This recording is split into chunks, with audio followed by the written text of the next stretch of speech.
Le taux de chômage en Côte d'Ivoire est estimé à 5,3% selon le Bureau international du travail. Et dans certains pays, le chômage continue de s'accroître et se comporte de plus en plus comme une maladie transmissible qui touche les jeunes diplômés. Dans l'incapacité à se trouver un emploi, un jeune Nigérian décide de brûler tous ses diplômes. Installez-vous bien.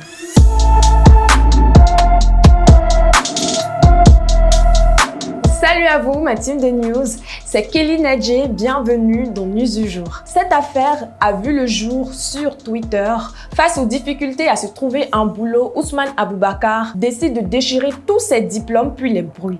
Je dis bien tous ses diplômes. Entendez par là ses certificats d'études primaires, d'enseignement supérieur, même du National Youth Service Corps, qui est un programme mis en place par le gouvernement nigérien afin d'impliquer les jeunes diplômés dans la construction et le développement du pays. La justification à ce stade, c'est qu'il ne supporte plus son statut de chômeur. Donc, tous ces diplômes ne lui servent à rien, donc il a préféré les transformer en cendres. Tenez-vous bien, ce n'est pas la première fois que cela se produit au Nigeria. En mai 2019, un jeune de 23 ans a également brûlé ses diplômes dans une vidéo qu'il a postée sur ses réseaux sociaux parce qu'il est chômeur depuis 5 ans. Les images de ces certificats brûlés suscitent la polémique sur les réseaux sociaux. La majorité des internautes réprimandent son comportement en le traitant de stupide puisque cela ne va pas changer sa situation. Ou qu'est-ce qu'il croyait? Ces diplômes allaient lui donner un travail au lieu de s'apitoyer sur son sort, qu'il parte faire une formation ou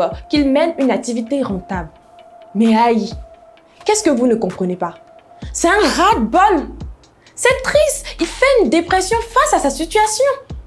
Certes, je ne connais pas les réalités du Nigeria, mais je connais celles de la Côte d'Ivoire, où nombreux sont ces jeunes Ivoiriens qui font de longues études dans des filières aux débouchés incertains, tout ça pour finir chômeur, ou faire une activité qui n'a rien à voir avec leur formation de base. Une étude d'enquête d'emploi faite par l'Agence française de développement a révélé qu'en 2012-2016, près de 80% des jeunes Ivoiriens travaillent dans des entreprises qui ne correspondent pas à leur formation universitaire et plus de 50% ont une formation qui ne leur permet pas d'avoir un travail. Une personne qui a une formation en comptabilité se retrouve étant agent de mairie. Waouh! Je m'attaque maintenant à vous qui parlez de formation. En Côte d'Ivoire, le système éducatif met plus l'accent sur la théorie que la pratique. Pourtant, l'école est censée nous éduquer, nous instruire, nous former, nous apprendre. On ne va pas aller à l'école payer seulement la théorie et aller dans une autre école payer la formation. En ce moment-là, ça devient quoi? Après l'obtention de mon diplôme, je me rends dans une entreprise.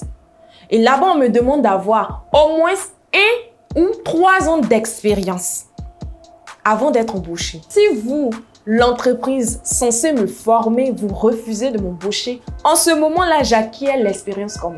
À l'école, on nous apprend l'histoire des pays développés, leur culture, leur langue. Pourtant, combien sont ceux qui connaissent l'histoire des Akans ou des Krou dans toute son entièreté? Ou combien sont ceux qui parlent leur langue maternelle?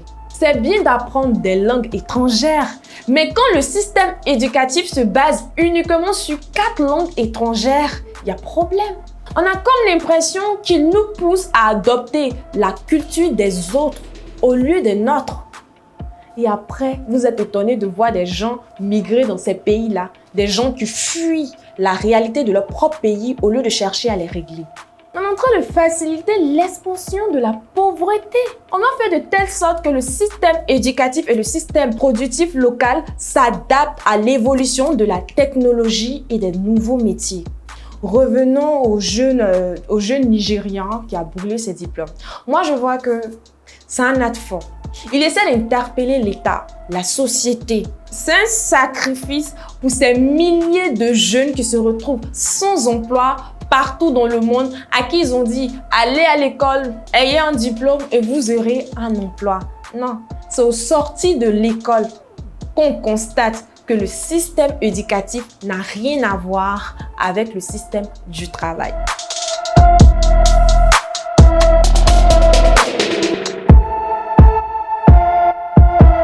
Much love.